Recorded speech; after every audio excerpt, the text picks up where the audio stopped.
نبی اکرم صلی اللہ علیہ وسلم نے حکم دیا یہ بھاگ نہ جائیں. جیلیں نہیں ہوتی تھیں آج کی طرح، آج کل جو جیلیں ہیں اس طرح جیلیں نہیں ہوتی تھیں. تو ان کو رکھا کہاں جائے؟ تو کبھی کبھی ایسا ہوتا تھا جیسے آج بھی گورنمنٹ کرتی ہے، جب سارے لوگ نکل رہے ہیں اور سب جیل ہی میں جانا چاہتے ہیں تو کیا کریں؟ تو اسٹیڈیم کو جیل بنا دیتی ہے، بڑے بڑے کھیتوں کو جیل بنا دیتی ہے گورنمنٹ. جیسے کسانوں کے لیے گرہ منتری جی نے کیجریوال سے مانگا تھا کہ ہمیں دلی کے 9 اسٹیڈیم دے دو، ہم ان کو وہی جیل میں رکھیں گے، تو کیجریوال نے منع کر دیا. تو ان 70 قیدیوں کو رکھا کہاں جائے؟ تو ایک سنسان جگہ تھی، بیابان جگہ تھی، خالی جگہ تھی، کہا یہیں ان کو ڈال دو. تو ڈر تھا رات میں بھاگ نہ جائیں، تو ان کے پیروں میں بیڑیاں ڈال دو اور ان کے ہاتھوں میں ہتکڑیاں ڈال دو. بیڑیاں جب ڈال دی جاتی تھیں بیڑیاں، تو اب تم یہیں پڑے رہو، بھاگ نہیں سکتے. جب پیشاب و پائخانے کی ضرورت ہو تو کسی صحابی کو بول دو، وہ تم کو لے جائے گا اور وہاں جا کے تم اپنی ضرورت سے فارغ ہو کر پھر آ جاؤ. تو کافروں کو بیڑیاں ڈالی جانے لگی اور سب کو ایک طرف ڈال دیا گیا. ایک صحابیوں نے ایک کافر کو بیڑی ڈالی جانے لگی، اس کا نام تھا عدی ابن عمیر. کیا نام تھا؟ عدی. باپ کا نام عمیر. عدی ابن عمیر. یہ کس کے بھائی تھے؟ آپ تعجب کریں گے،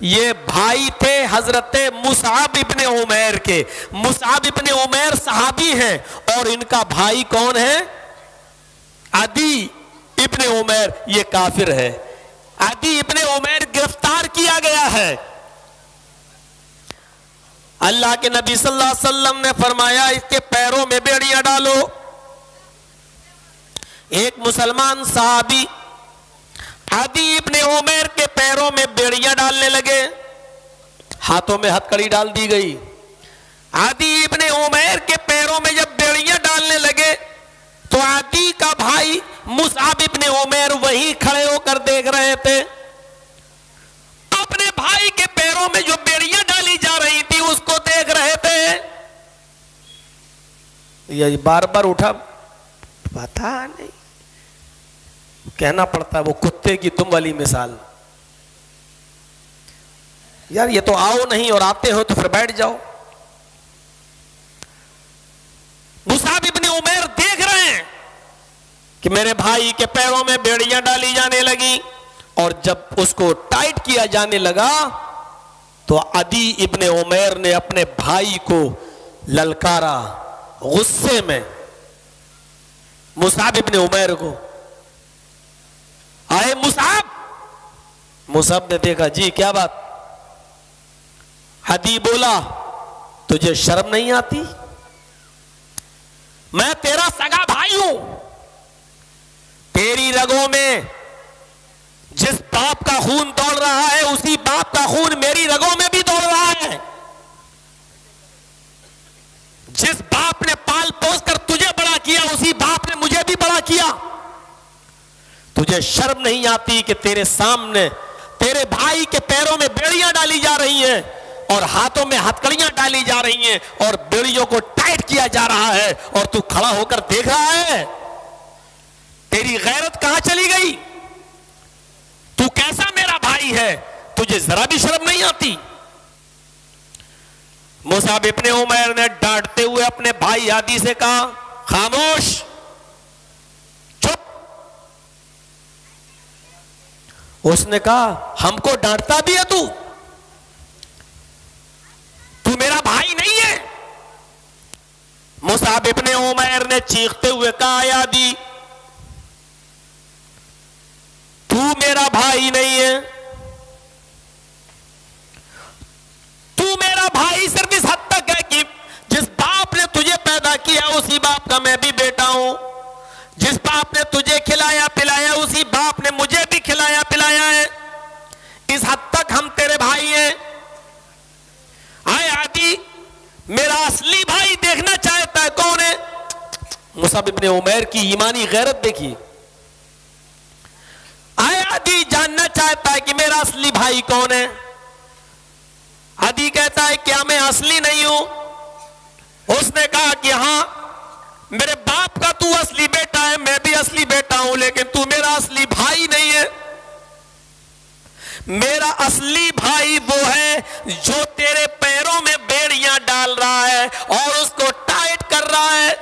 عادی نے چیختے ہوئے کہا اے مصعب آج یہ تیرا بھائی ہو گیا ہے, اتنا بڑا بھائی ہو گیا ہے جو مجھ سے بھی زیادہ تیری نظروں میں عزت پا گیا ہے, اور تو اس کو اصلی بھائی کہنے لگا ہے. ہم اور تم جس باپ کی اولاد ہیں, ہم تم اصلی بھائی نہیں ہیں, یہ تمہارا اصلی بھائی کیسے ہو گیا ہے؟ حضرت مصعب ابن عمیر کہتے ہیں وہ میرا اصلی بھائی اس لیے ہے کہ اس نے بھی وہی کلمہ پڑھا ہے, اشہد ان لا الہ الا اللہ واشہد ان محمدًا عبدہ ورسولہ, اور میں نے بھی یہی کلمہ پڑھا ہے, اشہد ان لا الہ الا اللہ واشہد ان محمدًا عبدہ ورسولہ. یہ بھی محمد رسول اللہ پر اتری ہوئی کتاب پر ایمان رکھتا ہے, اور میں بھی قرآن پر ایمان رکھتا ہوں. یہ بھی 5 وقت کا نمازی ہے, میں بھی 5 وقت کا نمازی ہوں. آئے عادی تو میرا اصلی بھائی نہیں ہے, میرا اصلی بھائی وہ ہے جو تیرے پیروں میں بیڑیاں ڈال رہا ہے اور اس کو ٹائٹ کر رہا ہے. ایمان لانے کے بعد ایک مسلمان دوسرے مسلمان کی نظر میں سگے بھائی سے زیادہ معزز ہو جاتا ہے. خونی رشتہ پھر اتنا اہمیت نہیں رکھتا جتنا ایمانی رشتہ اہمیت رکھتا ہے. اسلامی جنگوں کی تاریخ پڑھیے تو آپ کو پتا چلے گا, ایک طرف محمد رسول اللہ جنگ لڑ رہے ہیں اور آپ کے صحابہ, تو دوسری طرف ان صحابیوں کا بھائی کافروں کا ساتھ دے رہا ہے اور دونوں ایک دوسرے سے لڑ رہے ہیں. بعض تو آپ کو ایسے ملیں گے کہ خونی رشتے کی پرواہ نہ کرتے ہوئے ایک بھائی دوسرے بھائی کی گردن اڑاتا ہوا نظر آتا ہے. یہی وجہ تھی کہ عبداللہ ابن ابی جو منافقوں کا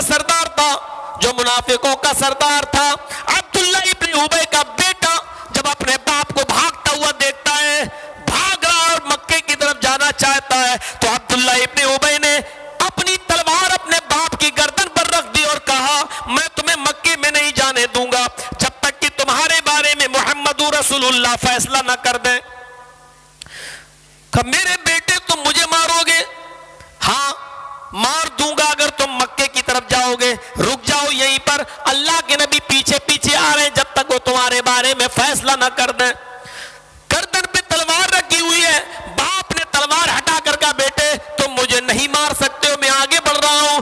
بیٹے نے تلوار دوبارہ اپنے باپ کی گردن پر رکھ دی اور کہا نہیں یہ غلطی مت کرنا, میں محمد پر ایمان لا چکا ہوں, اگر ایک قدم بھی آگے بڑھا دیا تو محمد کے رب کی قسم کھا کے کہتا ہوں کہ میری تلوار آپ کی گردن پر چل جائے گی. محمد کے ماننے والے جو کہتے وہ کر کے دکھا دیتے ہیں, میں اللہ کی قسم کھا کے کہتا ہوں کہ میں اپنی تلوار سے آپ کی گردن اڑا دوں گا.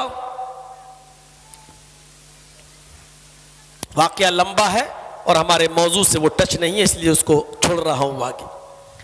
بتانا صرف اتنا چاہتا ہوں کہ خونی رشتے کی پرواہ نہیں کی ایمان لانے کے بعد, مسلمان ہونے کے بعد. وہ آپ کا بھائی ہے, خونی رشتے سے بڑھ کر اس کی اہمیت ہے. آپ اس کو اس پوزیشن میں چھوڑ نہیں سکتے ہیں. انما المؤمنون اخوہ کہا ہے, ایک مومن دوسرے مومن کا بھائی ہے. آپ اس کو اس پوزیشن میں چھوڑ نہیں سکتے ہیں. اگر وہ تنگ دست ہے تو مال و دولت سے اس کی تنگ دستی کو دور کریے. اگر وہ کنگال ہے اور کھانے پینے کا پیسہ اس کے پاس نہیں ہے تو آپ اس کو کھانا اور پانی آپ دیں گے. اور اگر آپ کا پڑوسی ہے حد 40 مکان تک رہتی ہے. یاد رکھیے گا پڑوس کی حد 40 مکان تک رہتی ہے. اللہ کے نبی نے فرمایا واللہ لا یومن، واللہ لا یومن، واللہ لا یومن، اللہ کی قسم وہ مومن نہیں، اللہ کی قسم وہ مومن نہیں، اللہ کی قسم وہ مومن نہیں. کون؟ جو خود کھانا پیٹ بھر کے کھا لے اور اس کا پڑوسی بھوکا سو جائے، اس کا پڑوسی بھوکا. اور یہاں تو مسلمان کی بات کر رہے ہو، پڑوسی میں مسلمان کا لفظ بھی نہیں کہا. آپ کا پڑوسی چاہے غیر مسلم ہو، ہندو ہو، سکھ ہو، عیسائی ہو، جینی ہو، بدھسٹ ہو، کوئی بھی ہو، اگر وہ بھی بھوکا ہے اور آپ پیٹ بھر کے کھانا کھا کے سو گئے اور اس کے گھر میں چولہا نہیں جلا تو آپ مومن نہیں. یہ اللہ کے رسول صلی اللہ علیہ وسلم نے فرمایا ہے. تو جب غیروں کے ساتھ یہ سلوک تو اپنوں کے ساتھ سلوک کیا ہوگا؟ عدی ابن عمیر کے اس واقعے سے آپ ذرا اندازہ لگا سکتے ہیں.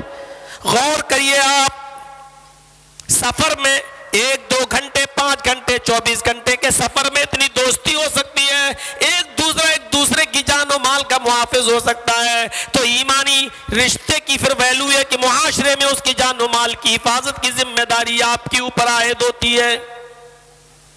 اور آگے بڑھیے میرے پیارے ساتھیوں، دور یاد کیجئے جب کافروں نے مکہ میں اللہ کے رسول کو اور صحابہ کو مجبور کر دیا، جب مکے میں نہیں رہنے دیا، نبی اکرم نے صحابہ کو مکہ چھوڑ کر مدینہ ہجرت کرنے کی اجازت دے دی. جب صحابہ مکے سے مدینہ کی طرف روانہ ہوتے ہیں اور مدینے میں جن لوگوں نے اسلام قبول کر لیا، جب انہوں نے مکے سے آنے والے مہاجروں کو دیکھا تو انہوں نے اپنے دل کے سارے دروازے کھول دیے. کیوں؟ ہم نے تو یہی مزاج دیکھا ہے، ہمارے پاس بہت سی دولت ہے، بہت سا مال ہے، میری کوئی اولاد نہیں ہے، میرا کوئی بیٹا بیٹی نہیں ہے، اب اس مال کو ہم کس کو دیں؟ تو ہم اپنے رشتہ داروں کو سوچتے ہیں کہ ہم تو مر جائیں گے، ہم اپنا یہ مال کسی رشتہ دار کو دے دیں، ہم اپنے فلاں کو دے دیں، ہم اپنے فلاں کو دے دیں، ہم اپنے فلاں کو دے دیں. لیکن مدینے والوں نے اپنے رشتہ داروں کو نہیں دیکھا. مدینے میں جب مکے سے جانے والے قریشی مہاجرین کی جب سنکھیا بڑھی اور یہ مدینہ پہنچے تو مدینے کے لوگوں نے یہ کہا آج ہمارے بھائی ہمارے پاس آ گئے ہیں، یہ بھی وہی کلمہ پڑھے ہیں جو کلمہ پڑھ کر ہم مسلمان ہوئے ہیں، انہوں نے بھی محمد رسول اللہ کو اپنا آخری نبی مانا ہے، ایک اللہ کی عبادت کرتے ہیں. مدینے والوں نے اپنے مال و دولت کے خزانے کھول دیے. اب آپ ان کا ایثار دیکھیے، صرف مسلمان ہونے کی وجہ سے کلمے کی بنیاد پر انہوں نے کتنی فراخ دلی کا ثبوت دیا. اٹھتے ہیں صحابہ اور کہتے ہیں کن لوگوں کے پاس مکان نہیں ہے؟ لوگوں نے ہاتھ اٹھائے. جن لوگوں کے پاس 2 مکان تھے انہوں نے کہا آؤ ادھر آؤ، جس کے پاس مکان نہیں ہے وہ ہم سے مکان لے لے، جس کے پاس کاروبار بزنس کرنے کے لیے کھیتی نہیں ہے آؤ ہم سے کھیتی لے لو. جس کے 2 کھیت تھے اس نے ایک کھیت دے دیا، جس کے 2 مکان تھے اس نے ایک مکان دے دیا. مالی تعاون بھی کیا اور بزنس میں ان کو اپنا پارٹنر بھی بنایا.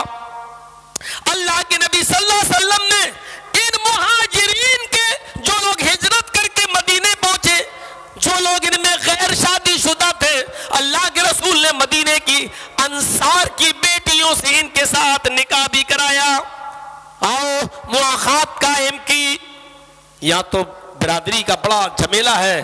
ہم شیر شاہ آبادی ہیں تو شیر شاہ آبادی ہی میں نکاح کریں گے، ہم انصاری ہیں تو انصاری میں ہی نکاح کریں گے، ہم خان ہیں تو خان ہی میں نکاح کریں گے. اس رسم و رواج کو اللہ کے رسول نے بہت پہلے ختم کر دیا تھا. عرب کے مکے کے قریشیوں کا نکاح مدینے میں انصار کی بیٹیوں سے ہو رہا ہے. لوگوں نے تو یہاں تک کہا ہے، حالانکہ اس کی کوئی مثال ملتی نہیں ہے، لیکن یہاں تک کہا گیا ہے جو لوگ شادی شدہ تھے اور مکے میں مجبور ہو کر وہ ماں باپ نے اپنی لڑکیوں کو روک دیا اور ان صحابیوں کے ساتھ مدینے میں نہیں جانے دیا. مدینے میں نہیں جانے دیا، کہا نہیں میری بیٹی ہے، تمہاری بیوی ضرور ہے، تمہیں جانا ہو جاؤ، لیکن ہم اپنی بیٹی کو تمہارے ساتھ مدینے نہیں جانے دیں گے.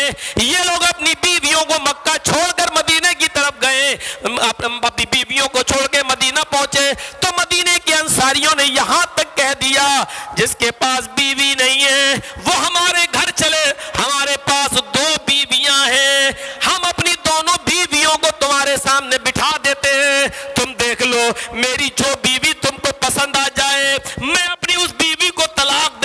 ہوں وہ عدت گزارے گی اور تم اس کے ساتھ نکاح کر لینا. لیکن عرب کے مہاجرین نے, مکے کے مہاجرین نے ان کی اس پیشکش کو قبول نہیں کیا. تم نے اپنے سکون کے لیے 2 بیویاں رکھی ہیں تو تم رکھو, ہم تمہاری بیویوں کو کیوں لینے لگے؟ ہمیں تو اپنی کمر سیدھی کرنے کے لیے تھوڑی سی زمین دے دو, ہمیں تھوڑا سا کھیت دے دو, ہم یہیں پر کھیتی باڑی کر کے اپنا پیٹ پالیں گے. اور ہم تو اسلام کی نشر و اشاعت کے لیے آئے ہیں, ہم تو جناب محمد رسول اللہ کے دینی کام میں معاونت کے لیے آئے ہیں, ہیلپ کے لیے آئے ہیں. میرے پیارے ساتھیوں, یہ صرف اس وجہ سے کہ یہ کلمہ پڑھ دو مسلمان ہیں, اور جب مسلمان ہو گئے تو پھر خونی رشتے سے بڑھ کر ان کی اہمیت ہو گئی ہے. اب میرے سگے بھائی کی جو خونی رشتہ ہے, اب اس کی اہمیت اتنی زیادہ نہیں جتنی ایمانی, جس نے کلمہ پڑھ کر جو ہمارے مذہب میں آ گیا ہے اس کی حیثیت ہے. وہ ہمارا کلمہ گو بھائی ہے اور اس کی ہیلپ کی ذمہ داری ہمارے اوپر عائد ہوتی ہے. اب اس کی تکلیف کو ہم اپنی تکلیف سمجھیں گے, اس کے درد کو ہم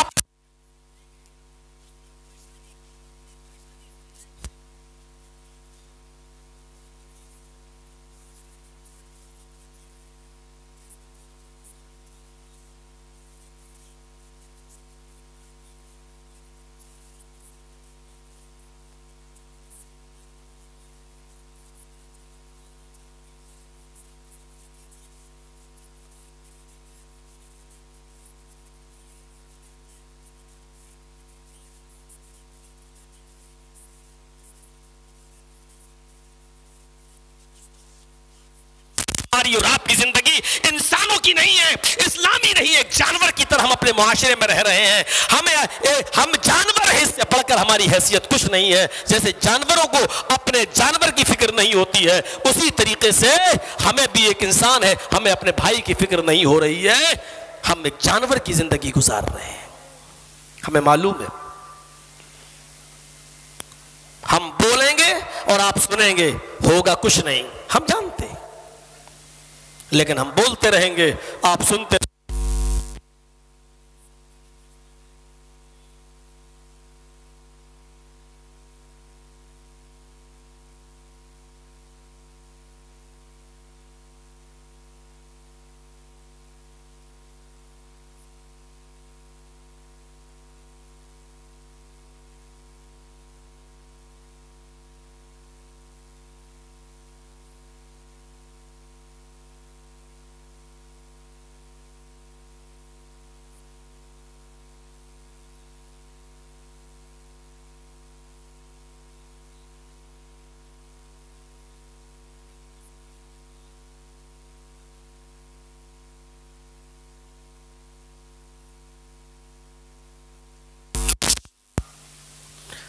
کیا رات میں لے جا کر اس کی دکان کے باہر زمین میں تھوڑا سا گڈھا کھود کر گاڑ دینا.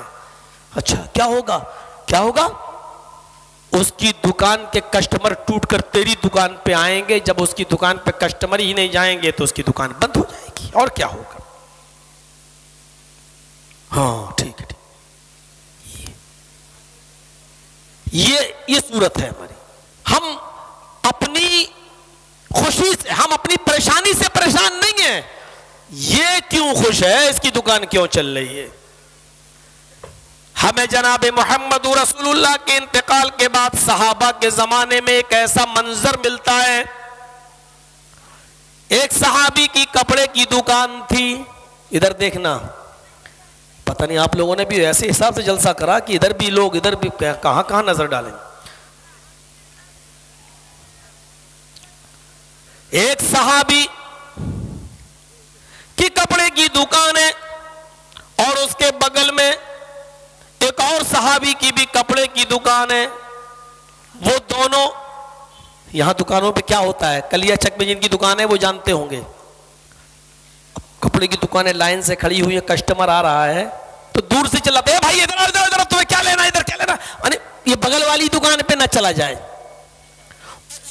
بھیا ادھر ادھر ادھر, تمہیں کیا چاہیے. وہ چاہتا میری گاڑی پہ بیٹھے, وہ چاہتا میری گاڑی پہ بیٹھے, یہ حال ہے. لیکن وہاں کیا ہوتا تھا, وہ چیختے چلاتے نہیں تھے. تو تمہاری قسمت میں جو رزق لکھا وہ تمہیں آج ملے گا، اور میری قسمت میں جو رزق لکھا ہے وہ ہمیں بھی ملے گا، وہ ہمیں بھی ملے گا۔ چلاتے نہیں تھے، چیختے نہیں تھے، کسٹمر آ رہا ہے کس کے پاس جائے گا یہ اللہ بہتر جانے، میرے پاس آئے گا تو ہم اس کو کپڑا دکھا دیں گے، تمہارے پاس آئے گا تو تم اس کو کپڑا دکھا دینا، یہ معاملہ تھا۔ چیختے چلا کر نہیں بلاتے تھے دونوں میں سے۔ ایک صحابی نے کپڑا بیچا، کسٹمر آیا کپڑا بیچا، ٹھیک ہے چلا گیا لے کر۔ تھوڑی دیر کے بعد ایک اور کسٹمر آیا، اس نے بھی کپڑا بیچا، وہ بھی اسی دکان پر آیا اور اس نے دوسرا بھی کپڑا بیچ دیا۔ تھوڑی دیر کے بعد ایک اور کسٹمر آیا اسی دکان پر، مالک نے مال دکھایا صحابی نے اور وہ مال لے کر چلا گیا۔ چوتھا کسٹمر آیا، وہ بھی اسی دکان پر آیا اور کہنے لگا کہ مجھے کپڑا دکھاؤ۔ یہ آدمی بیچارہ سوچ رہا ہے صحابی میرے تین کپڑے بک گئے، کپڑوں کے تھان میں نے 3 بیچ دیے ہیں، جو کپڑا یہ مانگ رہا وہ میرے پاس ہے، لیکن میرے پڑوسی نے ایک بھی کپڑا ابھی تک نہیں بیچا ہے، آخر اس کے بھی تو بیوی ہے، اس کے بھی تو بچے ہیں، اس کو بھی تو آج شام کو کچھ کما کر اپنے گھر لے جانا ہے، اس کے بھی تو بال بچے، یہ بھی تو کچھ کھلائے گا پلائے گا۔ اس آدمی نے منع کر دیا، کپڑا بیچنے والے نے، بھائی جو کپڑا تم مانگ رہے ہو وہ میرے پاس نہیں ہے۔ اچھا تو کہاں ہے؟ اس سے اچھا کپڑا تمہیں میرے اس پڑوسی کی دکان پہ مل جائے گا، جاؤ اور وہاں سے لے لو۔ اس پڑوسی کو معلوم نہیں ہے کہ یہ آدمی میرے لیے کپڑا آدمی کو بھیج رہا ہے۔ وہ آدمی اٹھتا ہے، اس دکان پہ چلا جاتا ہے اور وہ کپڑا لے کر وہاں سے رخصت ہو جاتا ہے۔ اس دکاندار نے اس کو کپڑا دے دیا ہے۔ اس آدمی نے اللہ کا شکر ادا کیا کہ اللہ کم سے کم آج کے شام کے کھانے بھر کا انتظام اس کے پاس